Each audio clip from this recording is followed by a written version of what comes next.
So following on the same theme of how we can connect different types of data, we've next got up Rolfe Swinton from RealityMine, who has a couple of colleagues also presenting with him. I'll let Rolfe introduce who they are. So please welcome to the stage Rolfe Swinton.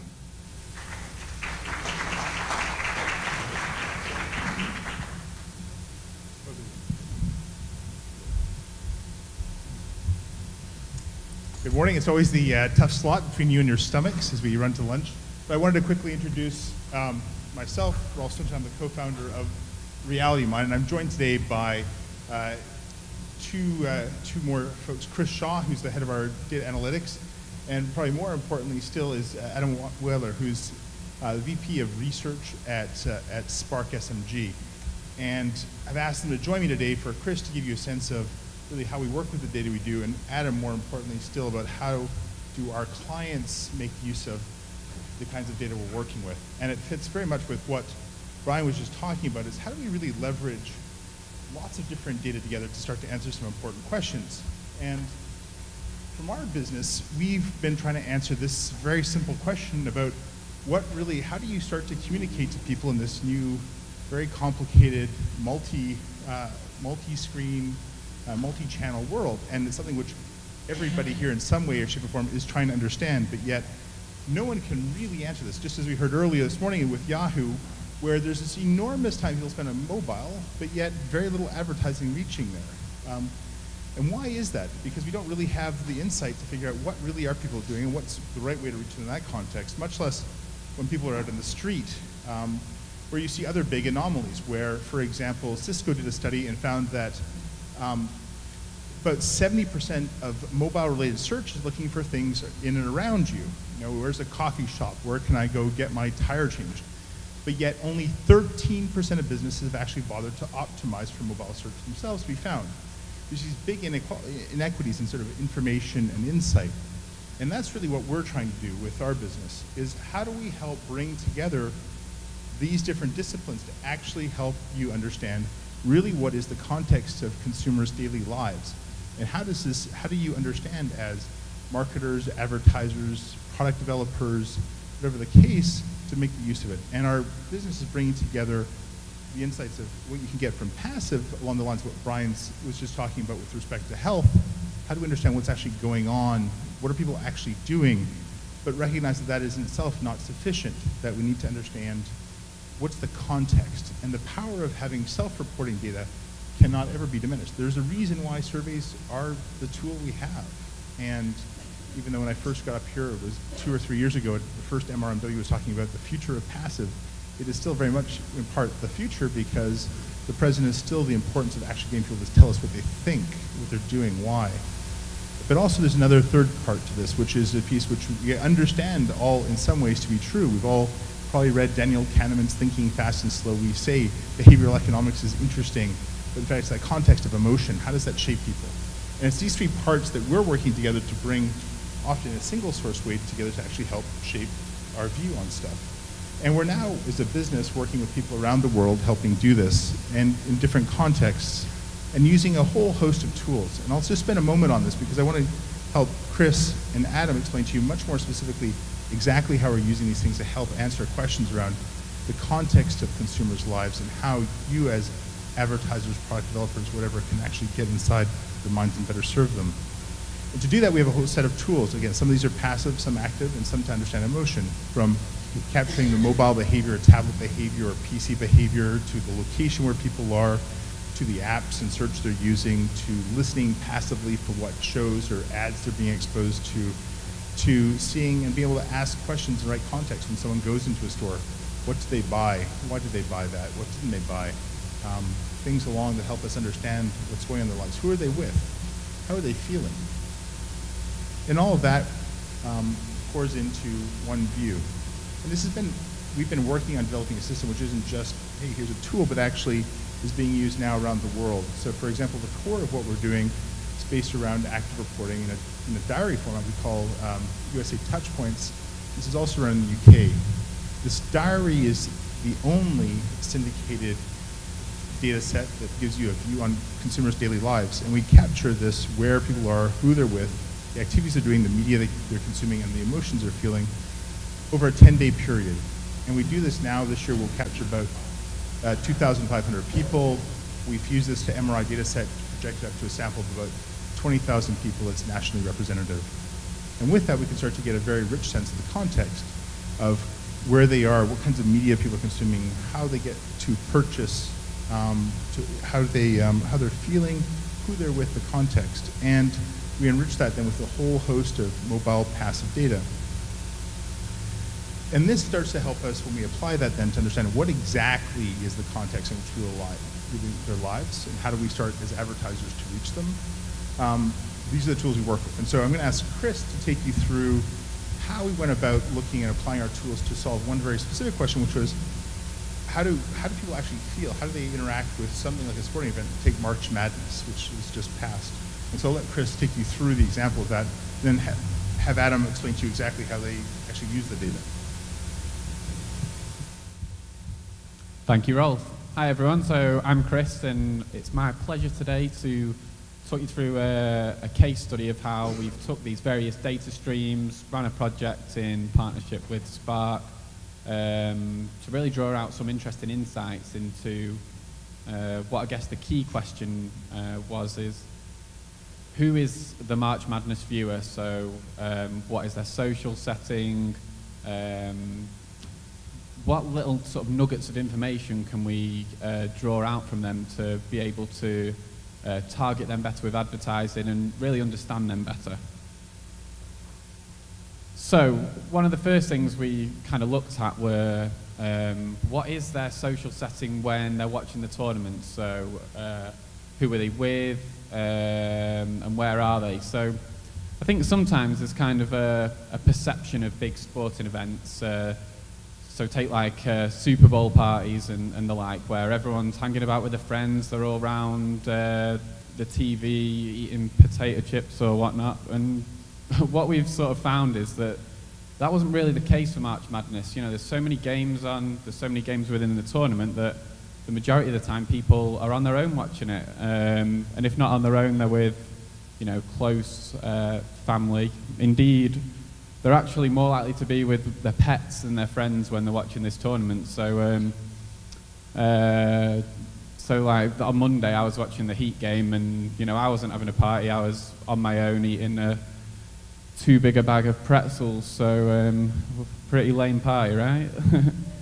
So, and they're also more likely to be in their own home. So, you know, we think about people watching sort of basketball or sports in general in bars and being in more of a social setting, when really that isn't always the case. So worthwhile bearing in mind that you know, when people are advertising within these sorts of tournaments, it's really important to use this stuff to gauge you know, exactly that person's social setting when they're watching games. So what we can start to look at as well is the best way to engage these March Madness viewers or sports viewers when throughout the day, and we can look at compound metrics in order to do that. Okay, and what I mean by that is not just looking at what sort of media they're consuming, but sort of the media device. So we can see across the top, in the morning people are using mobile devices more. Throughout the working day, they're on laptops or computers, and then it goes back to mobile devices and tablets in the evening. But by combining that with emotion and also forms of communication that they're most likely to be receptive to throughout the day, we can start to target advertising via mobile, not only on content, but on how people are feeling at that time and where they're most likely to be engaged through. So we can see that throughout sort of the middle part of the day, email is very much the thing we're connected to most. We're more likely to be emailing than sending text messages. And just one little thing I'd want to point out that I thought was quite interesting that we found from this is that if we look at 5 p.m, okay, what these three icons simulate is that at 5 p.m, people are more likely to be engaged via the mobile device, via a mobile phone, okay? They're also more likely to be playing games than sending SMS messages or emailing, and they're most likely to be hungry. So this is people's commute home from work. They're getting ready for the tea, they're hungry, they're playing games. So that's one way we could look to target March Madness viewers, to say, okay, well, let's get them on the commute home from work, and let's advertise that McDonald's have got an offer on where you can get a Big Mac and a Quarter Pounder for $5, which is ludicrous, but how can you get both of those for $5, right? But that's one way that we can personalize mobile ad a lot better. So one other data source that we used during this project was some technology that listens out in the background for when adverts are served. So we pre-program various TV ads, and people's mobiles pick up on that. And when we picked up on that, we sent them like a custom survey, okay? And we said, okay, we've heard that you've heard this advert during March Madness. What was your perception of the advert that you heard during March Madness? And what we can start to do with that is kind of see what sort of influence advertising at those times has on the brand. So we asked them, did it make you feel less, the same, or more? Affordable, competitive, important, nationally available, prestigious, relevant to me, by seeing that advert during March Madness. And one thing that we found was that the affinity that these adverts had with March Madness made people think that they were more nationally available.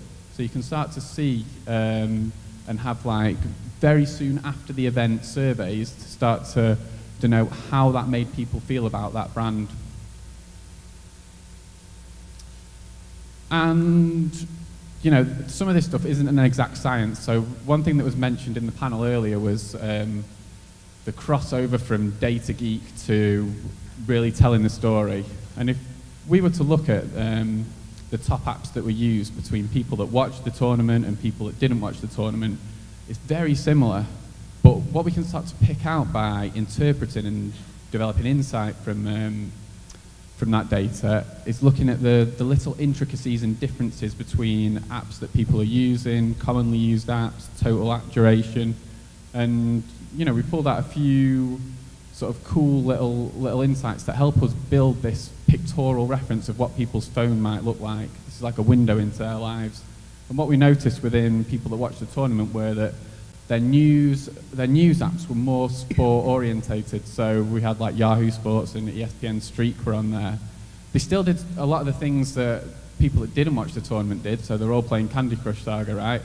But people that viewed the tournament played it less often and slightly less in total duration than people that didn't watch the tournament. So it's that qualitative research and insight that can really build up a contextual picture of the panelists. And one final thing that kind of demonstrates the granularity of the data that we're picking up is we're able to pull out various search terms that people who watch the tournament searched for while they were watching, and we see that there's a lot of kind of sport crossover. So not only are they watching basketball, we've got El Clasico there, which is a soccer reference. We've got Dick's Sporting Goods in Texas, so we can start to see and maybe track through path to purchases. And it just builds up kind of a greater picture of the panelists, where we can see what's on their mind when they're searching on the internet. So at this point, it's like, so what? We've got all these things, and I'd like to hand over to Adam to say how we can change these insights into actions. Thanks. So I work for Spark, which is a media agency. We don't make the ads, we put them where they go. And we invest a lot of money for our clients in various television, digital, mobile properties. And we want to be able to reach them, of course, at the right time, on the right platform, and in the right moment. And we want to make sure we're reaching the right person. We had a number of clients that were advertising in the tournament this year. And we thought it was a great opportunity to take advantage of some technology to start to understand the experience around March Madness.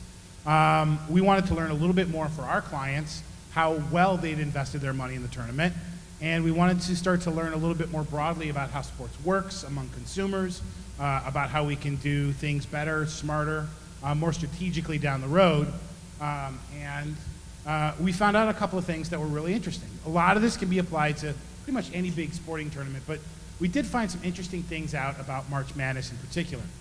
Everyone's crazy about March Madness. I know we've got a big, broad international crowd here, but who here watched any of the March Madness tournament this year? All right, who filled out a bracket? Okay, that's what we found out. Everyone's a little bit crazy about this tournament. When we look at our advertisers, someone's trying to reach adults 18 to 34, someone's trying to reach women 25 to 54, they're all watching the tournament. So as much as we'd like to really take advantage of that really unique targeted opportunity that this tournament offers, it's a really broad crowd that's watching these games over the course of multiple days and weeks. So we have to understand that this may be a great branding opportunity for clients to reach a broad audience, to build reach and frequency over time, rather than just command a specific offer. We had some clients do launches, we had some clients do relaunches of creative, and they really took advantage of that space in a unique way this year. The other thing we found out is engagement tips off really big time before any of the action takes place. Now, the French Open is going on right now. I'm guessing most people are not so interested in the opening rounds. They're gonna watch the finals. I'm guessing maybe the only thing that works like March Madness is the World Cup. I would venture to say World Cup starts when the draw starts, well before the actual first ball is put into play. And that's what we saw with March Madness. Selection Sunday, when the matchups are announced, when the matchups are determined, that's when we see people really start to engage in the sport. Watch TV, follow the course of the tournament over different types of media. We see high engagement in radio on Monday as they tune in to see what analysts are thinking about it, so they can fill out their brackets. They go back online on Tuesday and Wednesday, really get that final bracket complete. Mobile phones are always there with people who are watching March Madness. I don't think that's a big surprise, but it's nice to confirm it. And it's nice to use some of this technology to really dig in and figure out how they're using those mobile phones. What are the opportunities to reach these consumers on mobile that we weren't really looking at before? Content must aim at engaging, not just entertaining. People are engaging with their phones, they're engaging in the content, they're being social. Social's transcending just social networking. We're not just seeing people post on Facebook and Twitter. We're seeing people text each other. We're seeing people make phone calls to each other. It's a very social event for people who are viewers of March Madness, and we have to think about social broadly, not just in terms of the media opportunity around social networks. And the final one is really actually interesting, especially when you're thinking maybe of some creative or execution applications. March Madness is actually pretty relaxing. People say they were relaxed, they were content, they were happy. This is a good time for people to tune in and watch these games. As many upsets, as many overtime games as there were this year, people actually were having a pretty good time. So, like I said earlier, Selection Sunday is a huge point in terms of television. This isn't currency, okay? We're not talking about number of viewers. We're talking about engagement, right? We're looking at people how are engaging with different media. We're using an aggregated group of about 500 people to give us, to Brian's point earlier, a quantitative ethnography of how things are going. And we started to look at how people were using different media types over time. We start to overlay radio, we start to overlay digital, we start to get a broad understanding of how March Madness consumers are actually engaging with media over time. We see what devices they're using. Their mobile phone is constantly with them. Their computer is a big part of their daily lives. The radio is something that we also noticed pretty significantly with March Madness over non-viewers. So that's another way for us to extend our messaging outside of just the tournament broadcast itself. Email, to Chris's point earlier, was very big, as well as text messaging. Facebook wasn't as big with viewers as it was among non-viewers, but they were also using their phone, their text messaging, the dialer on their phone, their internet connection. These were people constantly using their phone to stay connected, to engage with different kinds of content. We saw Candy Crush, we saw Instagram, we saw really engaging visual ways that people were connecting while they were watching the tournament. And again, relaxing, drinking, working, snacking. This is casual time. We think about it as March Madness, right? There's a reason we use the name Madness, but it's not really madness for the consumers. This is a time where they're leaned in and leaned back at the same time. So they're constantly looking for ways to engage with content. They're looking for ways to stay connected. but this is also a good time to reach them because they're relaxed, they're socializing, they're hanging out with friends and family and pets, or just spending some alone time watching the game. So, you know, what we really learned out of this was that our target is part of a bigger audience. It's a great branding, reach, and frequency opportunity. Consumers are really invested in this tournament before the first tip-off. You've got to get in early. There's almost like 2 funnels. Everybody gets in. Didn't hurt that Warren Buffett offered $1 billion prize this year. Everybody gets in early, and then everybody kind of tunes in throughout the tournament. So it's a real great opportunity to reach people for a very long, extended period of time. You've got to surround your consumers on multiple platforms. They're using multiple platforms. There's no reason your message that's on TV shouldn't also be repeated on Instagram or in Candy Crush or in an email. Second screens may mean secondary content with the gaming and with other things that they're doing. So don't confine your message to just the content itself. And then be a good host, right? You're presenting this, you're helping bring this opportunity for consumers to relax. So think about the fact that, they're inviting you into their living room with their pets. So think about how to indulge these folks as they're going through the tournament. And again, we think this is something that can apply to any large sporting event. So these are some real considerations for us when we're doing media planning moving forward. Thanks, Adam. So just to wrap up, we wanted to give you a sense of, in fact, how we are trying to do is solve these same issues that we've heard, Brian talking about. How do you bring passive, active, emotional research together into a thing and actually start to make it actionable? I think this is a great example about the power of these tools actually being able to be applied and generate real value. And we can do this as a business in both a custom way about being able to launch projects quickly. We're just now going out into the field with doing something actually around the World Cup. We also then have the ability to draw on our syndicated work, which is running both here in the UK, and we're expanding to other markets. So the power of having multidisciplinary data capture these different tools is there.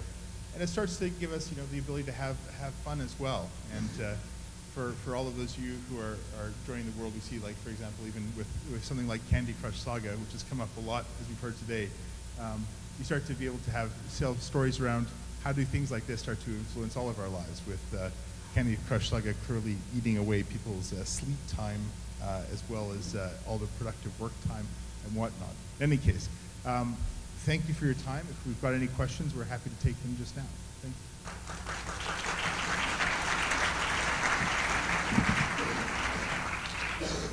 Thank you very much, Rolfe. Thank you. Do we have any questions from the audience for either Rolfe, Chris, or Adam? Okay, well, I'm going to kick off then with the same question I actually asked Brian, which is, from your perspective, how challenging was it to join together the behavioral data with the survey data or the other components of the data that you were putting in there? I'll take that one. So I guess it's kind of twofold. So there's certain elements of both the passive and the survey data that are quite easy to kind of aggregate up and draw out insights from. So things like how often are apps used, how are people feeling. But then there's also a greater challenge when we start to look at some of the more granular levels of data capture. So URL capture and interpreting web data, which probably do qualify as big data capture. And sort of big data by its very nature is unstructured, and to be able to draw insights from that, you've got to apply a level of structure to that unstructured data. So that's the thing that's time consuming, that's the thing that's difficult, to be able to take this vast quantity of URLs and start to paint a picture of what that actually means. So joining up click streams, ripping apart URLs to take out relevant search phrases and domains that are visited, and does this mean that an ad was served? What ad was served? Was there a purchase detected there? These sorts of things. Those are the elements that really that take the time, but can also provide the greatest value by doing that. Do you have any questions from the floor? everyone's focused on lunch, obviously. So, in that case, I won't deny you from your lunches. So, thanks to Rolfe, Chris, and